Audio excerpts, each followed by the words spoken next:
Assalamualaikum warahmatullahi wabarakatuh. Apa kabar Ibu dan Bapak Guru BK hebat semuanya? Tentunya dalam kondisi yang baik-baik saja bukan? Nah, Ibu dan Bapak Guru BK tidak hanya bisa bekerja sendiri, tetapi Guru BK bisa juga loh berkolaborasi dengan guru-guru dan rekan sejawat kita yang ada di sekolah. Nah, gunanya untuk apa? Untuk bisa mengambil keputusan terbaik dalam menyelesaikan permasalahan yang ada di sekolah kita. Nah, Bapak dan Ibu Guru BK, hari ini saya akan berbagi praktik baik dari pengalaman saya mengikuti BIMTEK Capasda BK Provinsi Aceh tahun 2025 terkait tentang 7 jurus BK hebat. Nah, ini bertujuan untuk bisa mengajak teman-teman rekan guru agar bisa berkolaborasi dengan saya dalam menjalankan tugas saya sebagai guru BK. Nah, Bapak Ibu semuanya, selamat menyaksikan video yang saya buat dan jangan lupa tinggalkan koreksinya untuk saya ya. Assalamualaikum warahmatullahi wabarakatuh.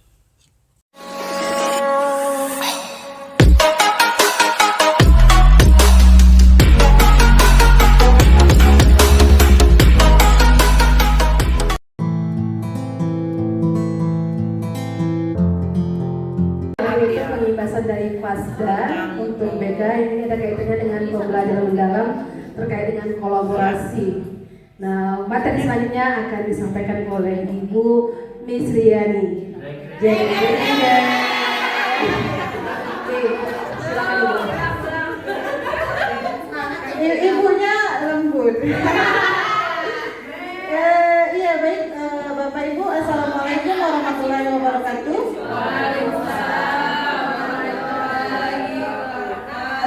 Jadi Bapak Ibu, saya meminta waktunya sedikit, mungkin sekitar 15 menit untuk mengimbaskan apa yang sudah saya dapatkan dari BIMTEK Capasda Aceh BK 2025. Jadi Bapak Ibu, di sini saya BIMTEK-nya kan Capasda, calon fasilitator daerah, itu khusus BK sebenarnya. Tetapi kenapa harus diimbaskan? Karena dari apa yang saya dapat bahwasanya semua guru itu harus mampu menjadi teman guru BK. Jadi makanya guru itu harus paham juga 7 jurus yang ada di dalam BK. Ya, Bapak Ibu kita kembali fokus ya. Iya, coba untuk apa kita di sini? Kurang semangat. Untuk apa kita di sini? Coba ngajak ibu lihat dulu kegiatan saya.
Kegiatan kami di sana selama 5 hari Bapak Ibu.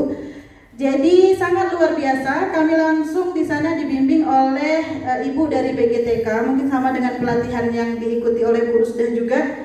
Jadi BGTK ini mengadakan kegiatan yang sangat luar biasa. Ya. Nah, jadi kami di sana baik Bapak Ibu, kita di sini belajarnya 7 jurus BK. Ini saya sampaikan hanya poin-poinnya saja. Karena kalau saya harus bedah materinya dari awal itu nggak siap 5 hari juga ya khusus ya. Kemarin kami di MGBK juga seperti itu. Nah, jurus yang pertama adalah kenali potensi. Di dalam kenali potensi ini ada apa? Yang pertama ada gaya belajar. Kenapa kita harus paham gaya belajar anak-anak kita, Bapak Ibu? Karena tidak semua anak-anak itu memiliki gaya belajar yang sama. Saya yakin dan percaya Bapak dan Ibu di sini juga gaya belajarnya berbeda. Gitu kan? Coba kita rasa-rasa yang dari tadi udah nggak tahan duduk, pengen keluar, gitu kan ya? Ya itu berarti gaya belajarnya kinestetik. Karena nggak bisa nih dia maunya gerak, gitu kan? Nah kalau yang tadi Bu Rusda kita lihat ada yang tinggal ya beberapa orang, berarti itu visual, luar biasa dia. Ya kan? Nah kemudian yang terakhir, yang auditor itu yang hobi-hobi mendengarkan, berdiskusi dan apa yang terjadi setelah saya kasih asesmennya Bapak Ibu dari akun Aku Pintar tentang gaya belajar, itu 18 orang gaya belajarnya kinestetik. Itu di 35. Ada 4 orang yang audio dan ada 5 orang yang visual. Nah jadi dengan kondisi yang seperti ini, kita sebagai guru harusnya bisa memahami gitu. Tidak selalu anak-anak yang ribut di kelas itu dia malas belajar sebenarnya. Tidak selalu anak-anak yang suka memukul-mukul meja itu anak yang nakal. Sebenarnya tidak seperti itu. Mungkin hanya saja dia mengekspresikan apa yang dia butuhkan. Gitu ya, karena kalau anak kinestetik kita kasih nonton video aja dia nggak pas juga. Gitu. Nah, jadi kita harus paham di situ Bapak Ibu. Kemudian yang kedua ada asesmen kepribadian. Ini kalau saya pribadi kemarin sudah mengikuti tesnya. Nanti kalau Bapak Ibu mau boleh saya share. Karena Bapak Ibu di sini sudah tahu apa belum kepribadiannya berada di mana? Iya ya. Boleh. Itu kita kayak kata Bu Nadia, kita tuntut anak-anak harus tahu ya gaya belajarnya apa. Ternyata gurunya sendiri nggak tahu gaya belajarnya di mana. Iya kan? Kita minta anak-anak ayo yang kepribadiannya ini begini begitu. Kita sendiri tidak tahu apakah kita interpersonal, intrapersonal, spasial, kinestetik dan sebagainya. Nah jadi nanti kalau mau saya boleh sharekan Bapak Ibu. Nanti boleh dites di rumah karena aplikasinya tidak berbayar seperti itu. Kemudian karir. Bagi guru BK, karir ini sangat dibutuhkan, apalagi untuk Ibu Nasra, guru pembimbing kelas 9. Itu kita nanti bisa dipermudah seperti cerita kita kemarin ya Bu Nasra. Nah inilah dikenali potensi. Anak-anak harus tahu gaya belajarnya, anak-anak harus tahu kepribadiannya dan harus tahu arah karirnya kemana. Gitu ya, karena kan kita nggak bisa paksakan ini nak kamu misalnya siapa ya kelas 3 Nopal misalnya. Nopal kamu nanti harus masuk SMK ya gitu. Padahal dia nggak ke situ arah karirnya. Gitu. Jadi harus kita coba bantu anak-anak kita dengan tes. Nanti boleh kalau Bapak Ibu mau saya bagikan nanti boleh diinikan di kelas. Oke. Yang kedua kelola emosi. Jurus yang kedua kelola emosi.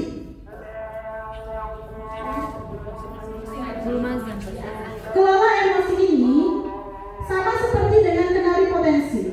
Pagi-pagi anak-anak datang, tiba-tiba di pojokan merenung. Ada nggak kayak gitu? Ada, pasti ada.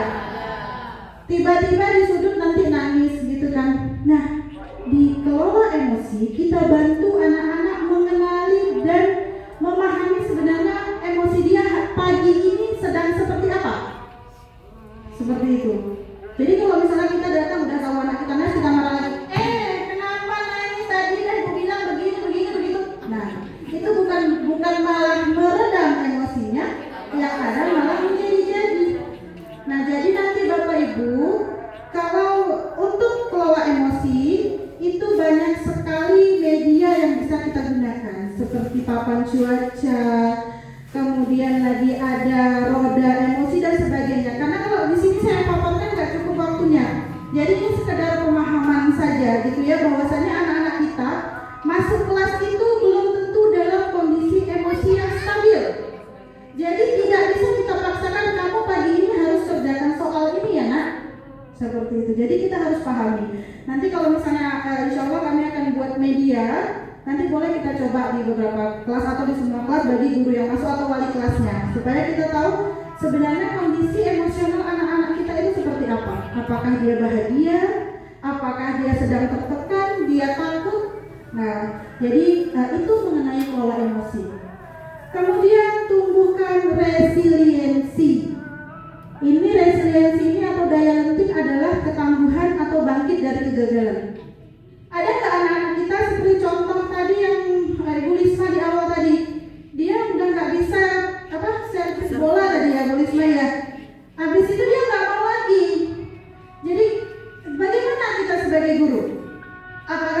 dia kan? Atau kita kasih dia dorongan? Ya, kita harus memberi dia dorongan. Di sini Bu, beda reward dengan dorongan. Kalau reward itu pujian. Oh nak, kamu udah bagus ya hari ini cetak bolanya pas gol. Itu pujian.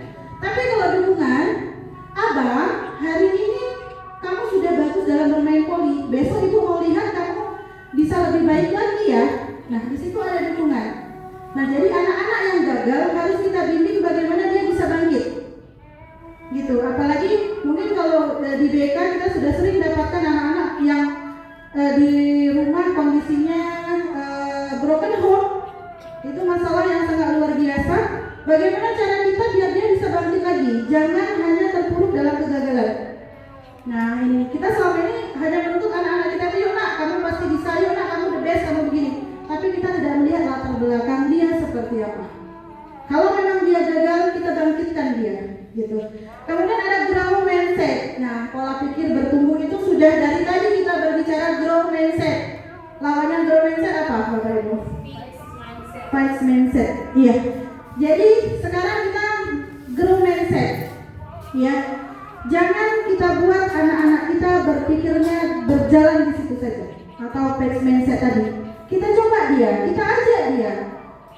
Anak ibu, misalnya Andi, kamu hari ini dapat nilainya 90. Nanti ibu minta, ibu ini ke kamu di ulangan kali depan kalau bisa bertahan di situ ya, atau kalau bisa lebih. Gitu. Jadi grow mindset-nya kita bangunkan. Kalau misalnya anak-anak yang fixed mindset tadi, udah 90 itu udah nilai tinggi. Kan gitu. Tapi anak-anak yang grow mindset dia akan belajar bagaimana cara mempertahankan apa yang sudah dia dapat. Gitu. Kemudian yang keempat, jaga konsistensi. Ini membangun kesadaran Bapak Ibu. Jadi bukan kita meminta anak kita dengan paksaan. Anak-anak besok pergi ke sekolah harus seragamnya rapi. Itu paksaan atau kesadaran?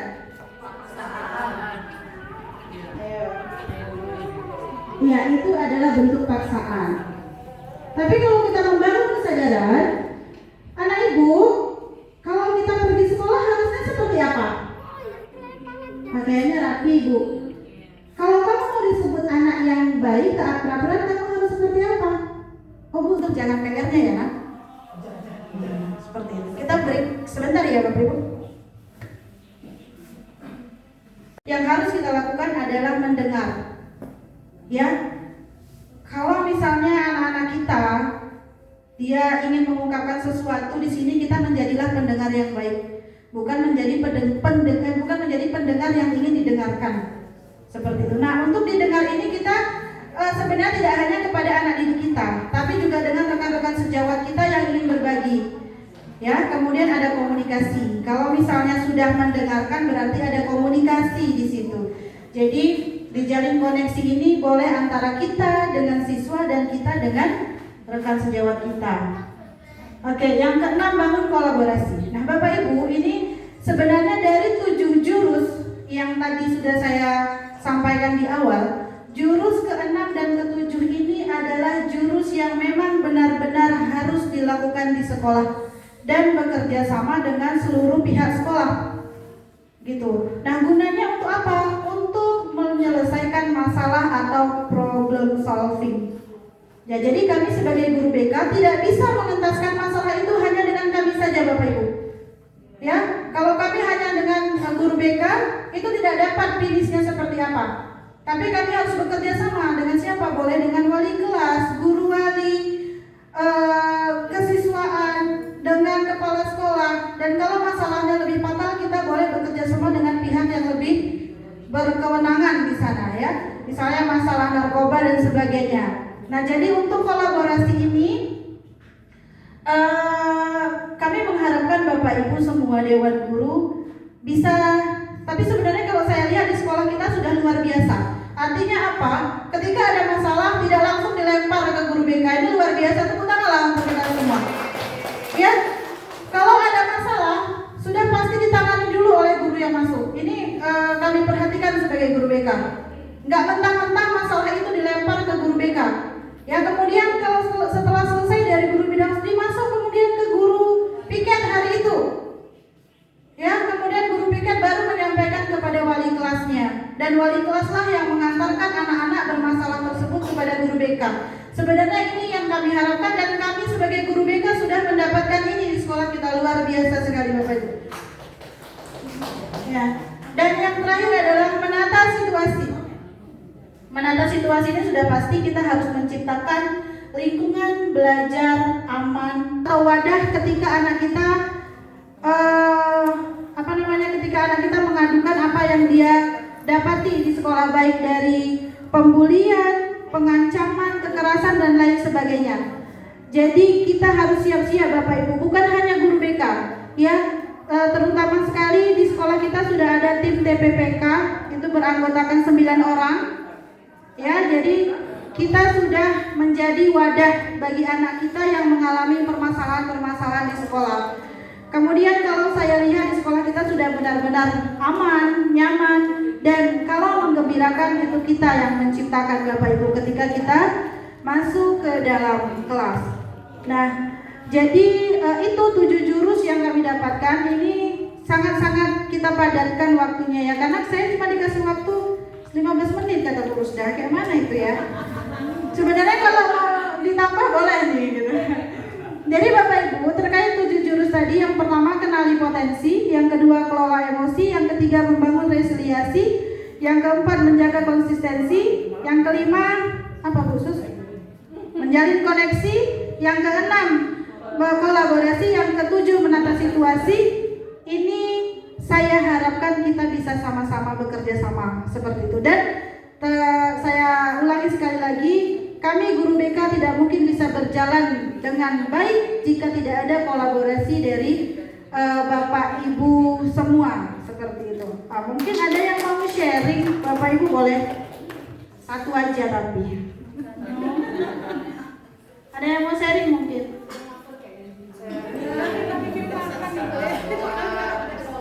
Baru 12.30 ya? Baru.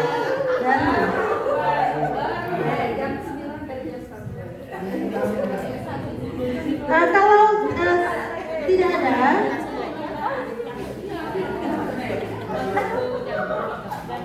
baik Bapak Ibu, saya berharap seluruh pembimbingan kita dari pagi sampai siang ini memberikan manfaat untuk kita. Jadi mudah-mudahan kita bisa melakukan dari mulai pembuatan modul ya kan, kemudian ada tadi coding, AI, dan yang terakhir tentang jurus BK tadi. Mudah-mudahan bisa kita laksanakan dengan baik ya, tidak ada kendala, tetap didukung oleh kepala sekolah kita yang hebat luar biasa. Ya, di mana lagi cari kepala sekolah seperti itu?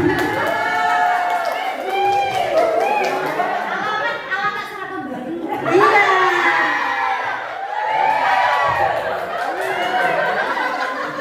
Iya.